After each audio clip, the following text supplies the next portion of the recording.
Have you ever had something unexpected and catastrophic happen to a piece of tech you owned? Maybe you dropped your cell phone and it shattered, or spilled a glass of water all over your laptop.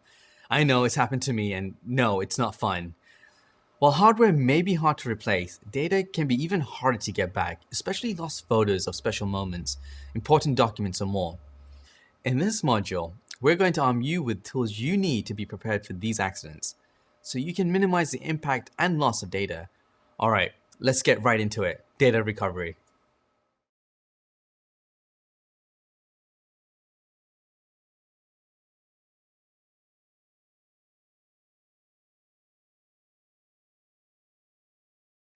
What exactly is data recovery? If you've ever broken a cell phone, you probably lost some good pictures along with the phone itself. Data recovery is a process of attempting to recover the data that's lost from the broken phone. But this is just one example of attempting to recover from unexpected data loss. Data recovery, in general terms, is the process of trying to restore data after an unexpected event that results in data loss or corruption. Maybe a device that contains data was physically damaged, or an attacker performed malicious actions, or malware deleted critical data. Whatever the cause, the effect is the same. You've suddenly lost some really important data and you need to figure how to get it back. How you go about trying to restore this lost data depends on a few factors. One is the nature of the data loss. If a device has been damaged, you might be able to recover data from the damaged hardware. This could involve using data recovery software, which can analyze failed hard disks or flash drives and try to locate and extract data files. Another factor that would affect your data recovery is the presence of backups. If you're lucky, or you had the foresight to plan for the unexpected, you have data backed up, and you can restore the data that was lost. Data recovery is an important part of an IT system or organization. Since data is a critical component of any business operations, as an IT support specialist, part of your role is to ensure that this data is available and protected from corruption or loss. So, if something goes wrong, the organization can continue with their business operations with minimal disruptions. That's why it's critical to be able to recover from unexpected events that could impact your business data. When an unexpected event occurs, your main objective is to resume normal operations as soon as possible, while minimizing the disruption to business functions. By the end of this module, you will have practical tools and methods that you can use to protect your data. One of the most important techniques you will learn is how to effectively back up your data. The best way to be prepared for a data loss event is to have a well thought out disaster plan and procedure in place. Disaster plans should involve making regular backups of any and all critical data that's necessary for your ongoing business processes. This includes things like customer data, system databases, system configs, and financial data. You will learn more about how to design and implement a data disaster plan throughout this module. And lastly, you'll learn more about what IT folks call a postmortem. Imagine that something did go wrong with your systems and you had to use a disaster plan. You might have discovered issues when recovering your data that wasn't covered in the disaster plan. A postmortem is a way for you to document any problems you discovered along the way, and most importantly, the ways you fix them so you can make sure they don't happen again. Being unprepared for a major data loss event can and has severely impacted businesses. In the upcoming lessons, you'll learn how to prepare for data loss, which is a key part of any IT role. If you're interested in hearing more about how real companies have been impacted by unexpected data loss, check out the supplementary reading. Otherwise, we're going to kickstart our journey of data recovery with learning how to back up data. Ready? Let's get started.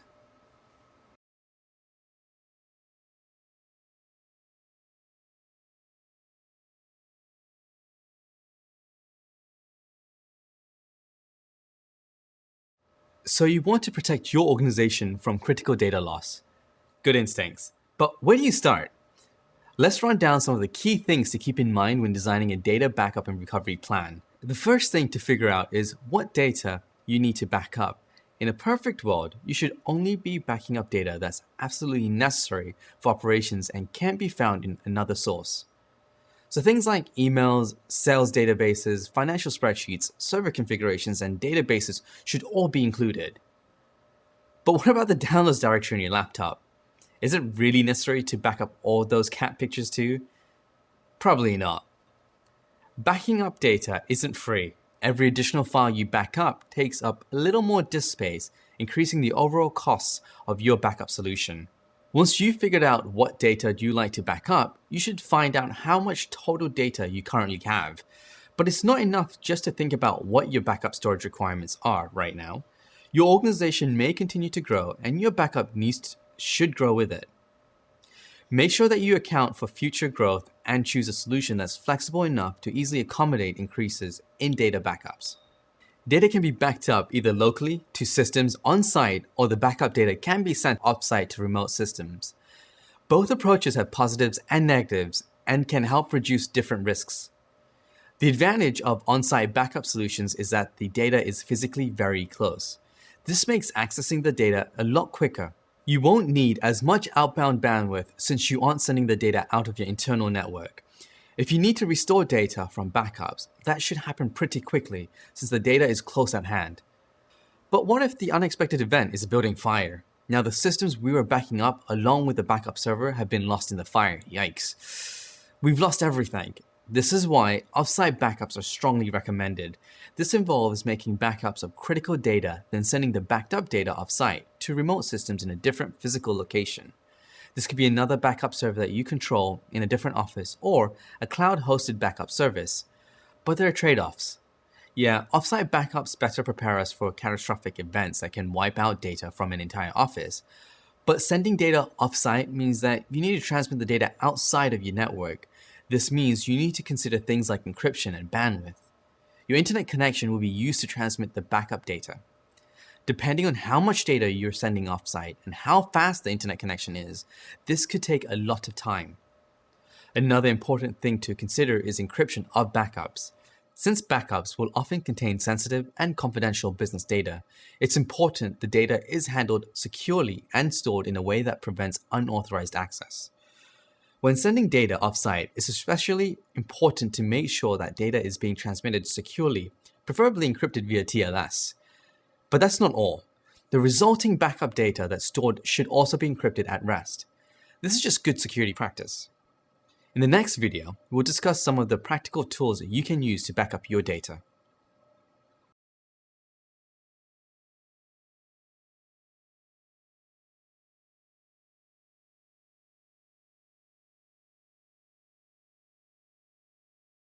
So you're looking to bring a backup solution into your organization, but how do you choose between a DIY backup system or one of the many cloud providers? Well, let's start by looking at the trade-offs between the two. On-site or self-managed backups could be as simple as buying a commercial NAS device, loading it with a bunch of hard drives and sending data to it over the network. This would definitely work, but it might not be the best long-term solution. How do you grow the disk capacity when you need more storage space? How do you handle a failed hard disk?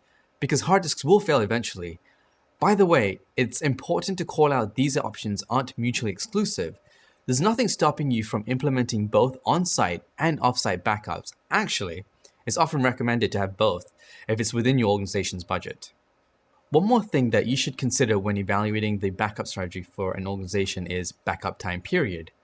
How long do you need to hang on to backups for?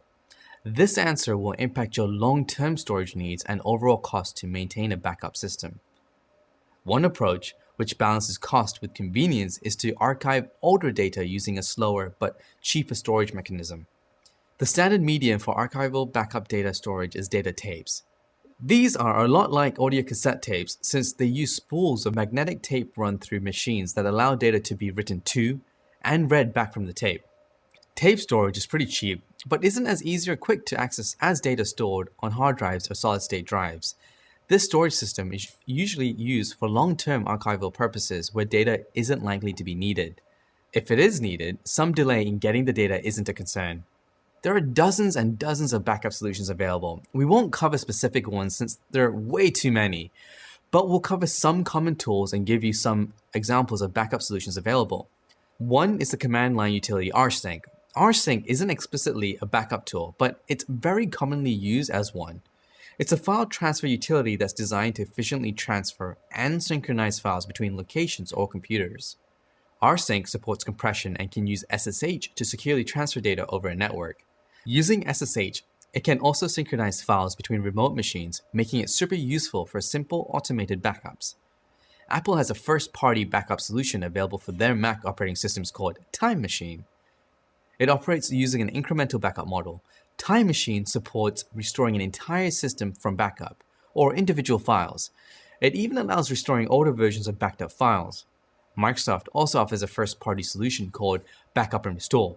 This has two modes of operation. There's a file-based version where files are backed up to a zip archive, or there's the system image where the entire disk is saved block by block to a file. File-based backups support either complete backups or incremental ones.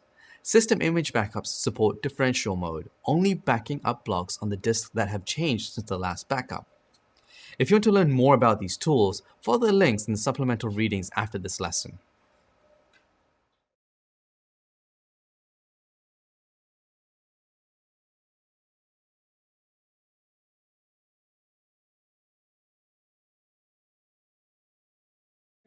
There's one last super important topic when it comes to backups: testing them. The field of IT is littered with tragic tales of IT support specialists and sysadmins attempting to restore data from a backup after a data loss incident, only to discover that their backups are invalid. That's not just embarrassing, it's completely terrifying. The takeaway here is that it isn't sufficient to just set up regular backups. That's only half of the equation. The other half is a recovery process, and that process needs to be tested regularly. Restoration procedures should be documented and accessible so that anyone with the right access can restore operations when needed. You don't want your time off to be interrupted because your colleague back at the office doesn't know how to restore the SQL database from the backup, right? Of course not. So document the procedure and make sure you regularly test the documentation to make sure it works now and in the future. This process is called disaster recovery testing and is critical to ensuring a well-functioning recovery system. Disaster recovery testing should be a regular exercise that happens once a year or so. It should have different teams, including IT support specialists, going through simulations of disaster events. They'll test and evaluate how well prepared or unprepared your organization is for lots of unexpected events. These scenarios can be anything from a simulated natural disaster like an earthquake to a fictional event like a horde of zombies shutting down an office. If that's the case, backups would be the least of your worries, but it's still important. Whatever the scenario, it'll help your IT teams test their emergency procedures and figure out what works and, most importantly, what doesn't. These simulated events are the perfect way to discover any gaps in your planning. If you discover that you aren't protected from data loss in any given scenario, it's an opportunity to learn and fix this gap without risking real data loss. Sounds like a win-win, doesn't it?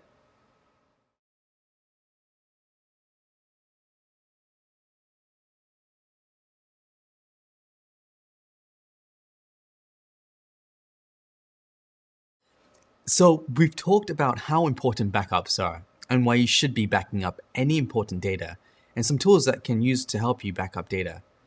But how exactly do you decide when and how to back up data? Well, let's explore those options. There's a couple of ways to perform regular backups on data that's constantly changing. You can do a full backup on a regular basis, which involves making a copy of the data to be fully backed up. The full unmodified contents of all files to be backed up is included in this backup mechanism, whether the data was modified or not. In the case of data that doesn't change very often, like operating system configuration files, this approach can be inefficient. You're backing up multiple copies of data that isn't changing, which wastes space and uses bandwidth unnecessarily. That doesn't seem like the best idea, does it? A more efficient approach is to only back up files that have changed or been created since the last full backup. This is called a differential backup. The advantage is that you aren't storing backups of duplicated, unchanging data. Only the files that changed are backed up, saving us some storage space and time to perform the backup. But you wouldn't want to completely stop taking full backups. Over time, you'll wind up tracking and storing lots of copies of files that change a lot, which will also take up more and more disk space over time. To avoid this, it's a good practice to perform infrequent full backups, while also doing more frequent differential backups. How often you perform a full backup will depend on how far back you want changes to be tracked. Let's say we perform full backups once every week and differential backups daily. In the worst case scenario, we'll lose close to 24 hours of data changes. That's not bad. Another efficient way to back up changing data is to perform regular incremental backups.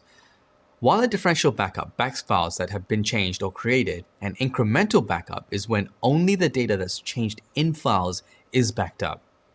This is even more efficient in terms of both disk space and time required compared to differential backups.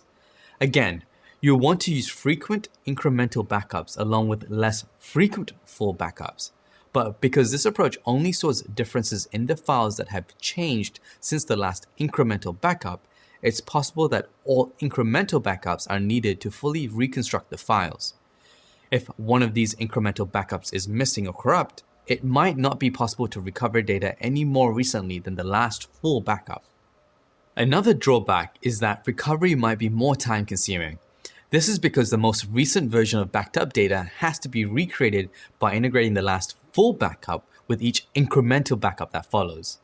For super large files that are changing frequently, this could require a lot of time to process. One more thing backup systems can do to help save space is file compression. When creating a backup, all the files and folder structures will be copied and put into an archive. Archives are useful for keeping files organized and preserving folder structure. Besides archiving the files, backups can also be compressed. This is a mechanism of storing the same data while requiring less disk space by using complex algorithms. Those are way too complicated to go into detail here, but it's important to call out that not all data types lend themselves to being compressed. This means that space savings from compression will depend on what you're backing up. Another thing you should know about compressing backups is the expense of restoration. To recover data from a backup, it needs to be decompressed first. Depending on the size of your backups, this could take a lot of time and disk space to expand. We touched on backup storage location a bit in the last lesson, but let's dive into a little more detail. Good news. There's a pretty cheap and easy to maintain option out there for storing backup data on site. You can use a commercial NAS device or configure a file server with a large amount of disk space. Wherever you choose to store your backup data, you'll need a lot of space. You could go out and buy a giant 10 terabyte hard disk, which could work for a little while, but what do you do once your backup data grows to fill that one disk? Are they even making disks larger than 10 terabytes yet? Another thing to worry about is what you do if that one disk holding all your backed up data fails. Yikes, that wouldn't be good. These are issues a RAID array can address. RAID stands for Redundant Array of Independent Disks.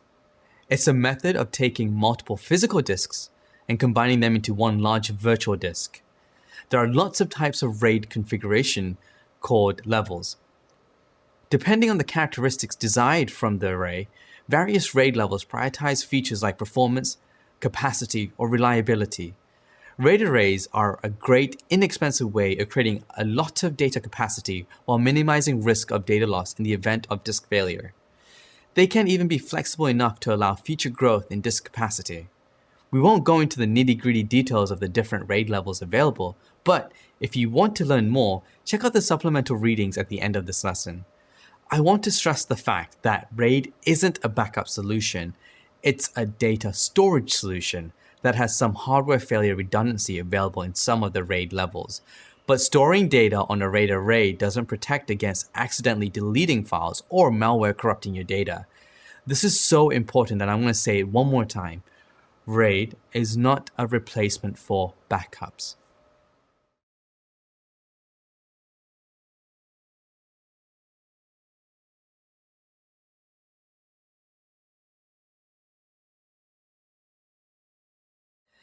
As an IT support specialist working closely with users in your organization, the topic of user backups is sure to come up. We've already covered backing up mission-critical operational data, but what about the spreadsheets and PDFs on Carly's laptop? She's going to want to make sure that she doesn't lose those if her laptop gets stolen. While it's important to have a backup solution for infrastructure and critical systems, you also have to think about your users and their valuable files. Ensuring reliable backups for client devices is a bit more challenging than infrastructure devices. There are likely to be lots of more client devices to back up compared to infrastructure ones. Plus, there are laptops, phones, and tablets that won't be in the office all the time. One solution to user backups is to use a cloud service designed for syncing and backing up files across platforms and devices. Some examples of these are things like Dropbox, Apple iCloud, and Google Drive, which are simple and straightforward to use. There's no complicated scheduling or configuration compared to infrastructure backups. They make it easy for users to configure what files or folders they want to have backed up and then ensure the files are synchronized with what's stored in the cloud. As an IT support specialist, this is especially relevant. When users accidentally spill a cup of coffee on their laptop, they're going to come to you hoping their precious family photos can be saved. Getting users set up with an easy to use and effective backup system for their files is a great way to avoid this situation.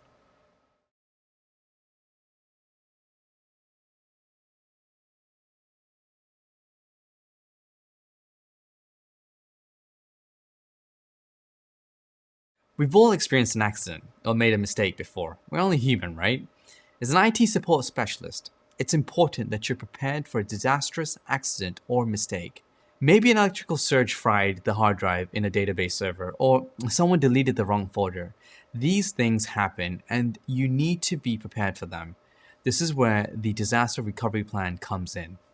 A disaster recovery plan is a collection of documented procedures and plans on how to react and handle an emergency or disaster scenario from the operational perspective. This includes things that should be done before, during, and after a disaster. The goal of the disaster recovery plan is to minimize disruption to business and IT operations by keeping downtime of systems to a minimum and preventing significant data loss. Despite the name, a disaster recovery plan will actually cover preventive measures and detection measures on top of the post-disaster recovery approach. Preventive measures cover any procedures or systems in place that will proactively minimize the impact of a disaster. This includes things like regular backups and redundant systems, anything that's done before an actual disaster that's able to reduce the overall downtime of the event is considered preventative. For example, it's standard for critical network infrastructure or servers to have redundant power supplies. They're often fed from different power sources like battery backup. This is designed to minimize the downtime that would be caused by one power supply failing or a power outage. That would be a preventative measure. We'll go into some more detail on this in the next lesson when we cover designing an effective disaster recovery plan. Detection measures are meant to alert you and your team that a disaster has occurred that can impact operations. Obviously, you need to be aware of a disaster in order to take appropriate steps to reduce the impact on your organization. Timely notification of a disaster is critical since some steps of the disaster recovery plan might be time sensitive to ensure there's no data loss or equipment damage. If there's a power outage, for example, critical systems should fall back to battery power. But battery backup power will only keep the systems online for so long. To avoid potential data loss or damage, these systems should be gracefully shut down before they completely lose power.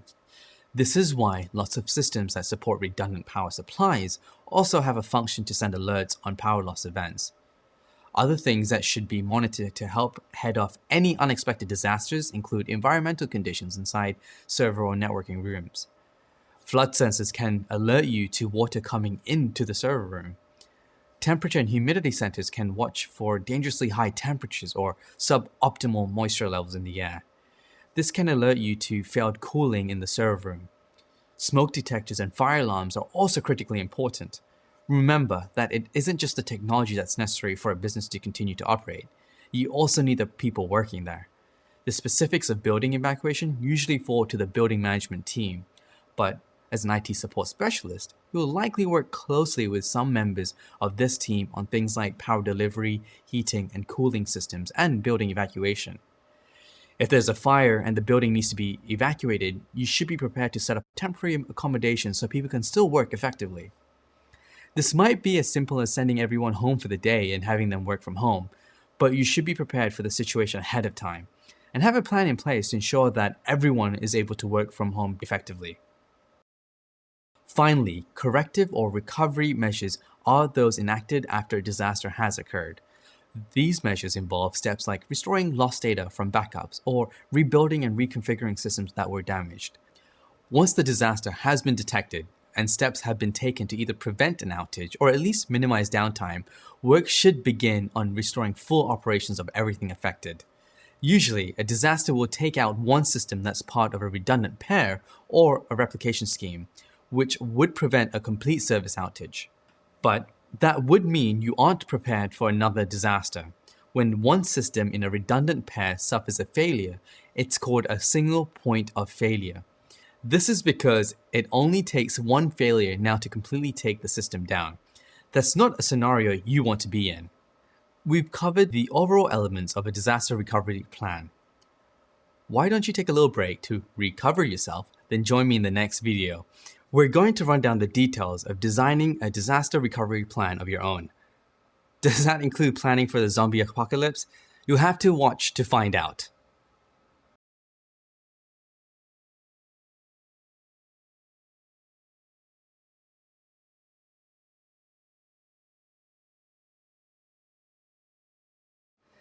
So, what exactly goes into an effective disaster recovery plan? Well, it depends. Keep in mind, there's no one-size-fits-all for disaster recovery plans. The mechanisms chosen and procedures put in place will depend a lot on the specifics of your organization and environment. But we can start by covering the 3 types of measures in more detail. We'll also go over some examples to help give you an idea of what to think about. A good way to understand what to plan for is to perform a risk assessment. This involves taking a long, hard look at the operations and characteristics of your teams. A risk assessment allows you to prioritize certain aspects of the organizations that are more at risk if there's an unforeseen event. Risk assessment can involve brainstorming hypothetical scenarios and analyzing these events to understand how they'd impact your organization and operations. When you look into preventive measures, pay attention to systems that lack redundancy. If it's something critical to permit operations, it should probably have a redundant spare, just in case. Make sure you have a sound backup and a recovery system along with a good strategy in place. Ideally, you should have regular automated backups to backup systems located both on-site and off-site. It's also critical that you have data recovery procedures clearly documented and kept up to date. Data recovery following a disaster is hopefully something you will rarely do. It's important to make sure that these procedures are updated since systems change and evolve throughout their lifetime. Redundancies shouldn't be limited only to systems. Anything critical to operations should be made redundant whenever possible. This includes power delivery or supply, communication systems, data links, and hardware. Think through the impacts that a disaster affecting each of these aspects would have on your day-to-day operations. What would happen to your network if the building lost power? Can your users continue to work if the fiber optic data line for the building gets damaged by a nearby construction work? Your core router for the office just burst into flames. Okay, the last one is a little far-fetched, but I think you get where I'm going. Another super important preventive measure that should be evaluated and verified is operational documentation. Make sure that every important operational procedure is documented and accessible. This includes things like setting up and configuring critical systems and infrastructure. Any steps or specific configuration details that are needed to restore 100% functionality to core systems and services should be documented in detail. It's also important that this documentation is kept up to date. An effective way to do this is periodically verify that the steps documented actually work. You don't want to find yourself in a situation where you need to reconfigure a system following an incident only to discover that the documentation is wrong. When looking at detection measures, you'll want to make sure you have a comprehensive system in place that can quickly detect and alert you to service outages or abnormal environmental conditions. If uptime and availability is important for your organization, you'll likely have 2 internet connections, a primary and a secondary.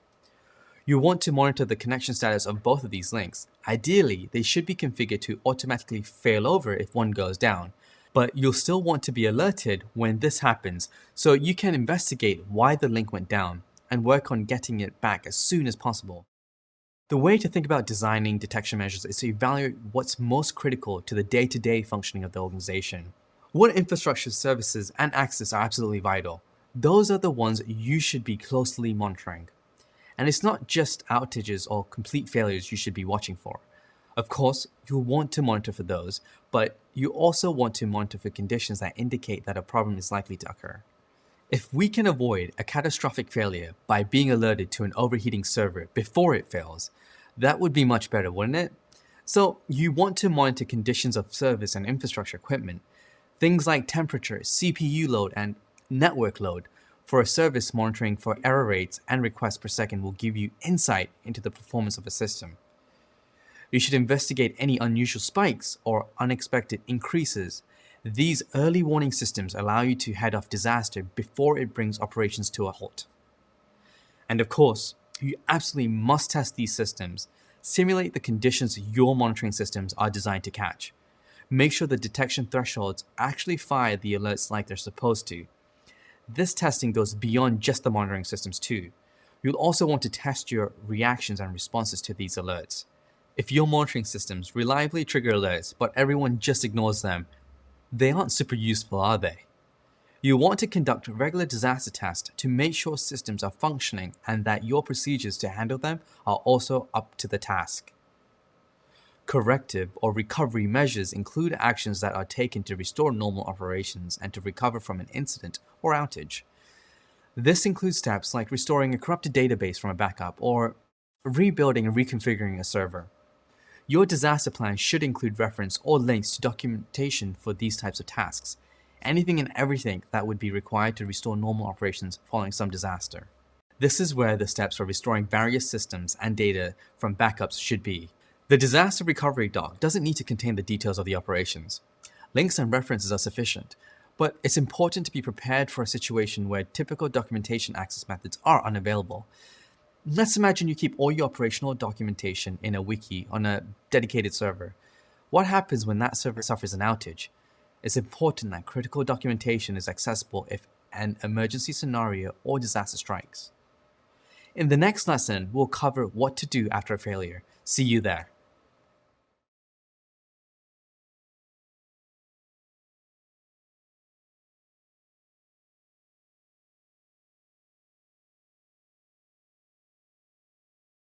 Making mistakes is part of being human.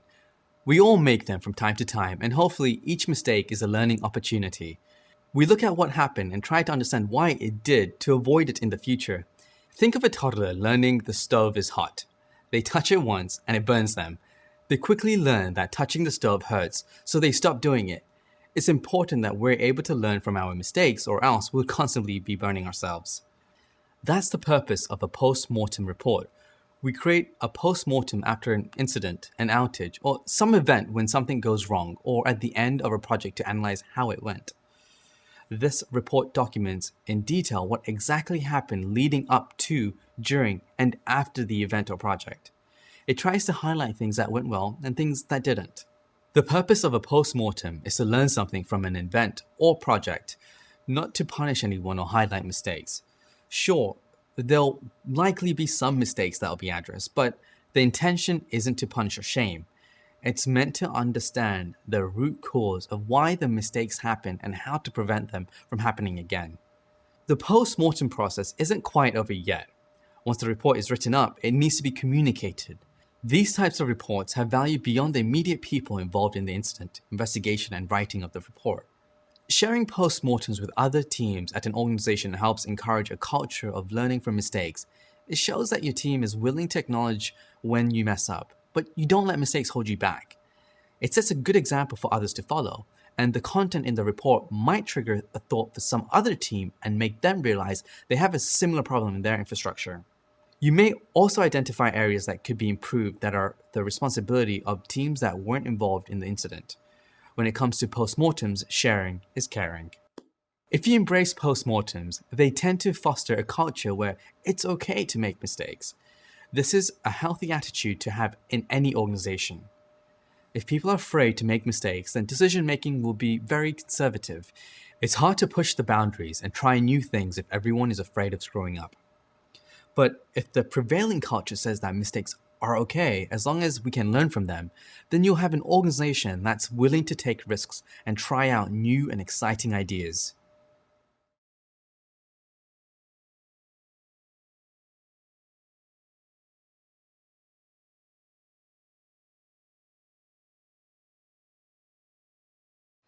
Now that we know the benefits of a post-mortem, let's take a closer look at what goes into one. A typical post-mortem for an incident begins with a brief summary, just a short paragraph that summarizes the incident. It should include what the incident was, how long it lasted, and what the impact was, and how it was fixed. Be mindful of time zone when listing times and dates in the postmortem. Always clearly state the time zone to be absolutely clear. Next, you need a detailed timeline of key events. This should include everything that happened throughout the event, like when it started and when people involved were notified or realized what was going on. Every action taken in an attempt to resolve this situation should also be identified. These could contain times and dates along with time zones and who did what. The timeline should wrap up with the actions taken that resolved the outage and restored services, signaling the end of the event. Next, a very detailed and honest account of the root cause is covered. This should go into detail explaining what led to the issue. It could be something like a configuration change that was pushed live without proper testing, or a command that was typoed.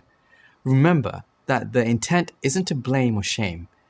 It's to be honest with what went wrong so that a lesson can be learned from it. If the cause stemmed from a lack of testing, this might indicate areas for improvement in test verification. If it was from a typoed command, this may reveal the need to automate a manual process. A more detailed explanation of the resolution and recovery efforts should be documented next. This is similar to the timeline covered earlier and should include the dates, times, and time zones. But it should go into more detail about what steps were taken to recover, the rationale and the reasoning behind those actions, and what the outcome of each step was. Including the rationale gives those reading the report more context on how the event played out. Lastly, close out the report with a list of specific actions that should be taken to avoid the same scenario from happening again. This should include any actions or efforts aimed at improving the response handling too. Steps to reduce response time or enhancements to monitoring would help. When you spin up a list of things to improve, look out for things like improvements to monitoring systems. Maybe the incident investigation revealed a gap in visibility into critical systems, or in the course of investigating, it turns out that an automation system isn't functioning as intended. While it's outside the scope of a post-mortem report to come up with solutions to these gaps, they should be listed in areas for improvement.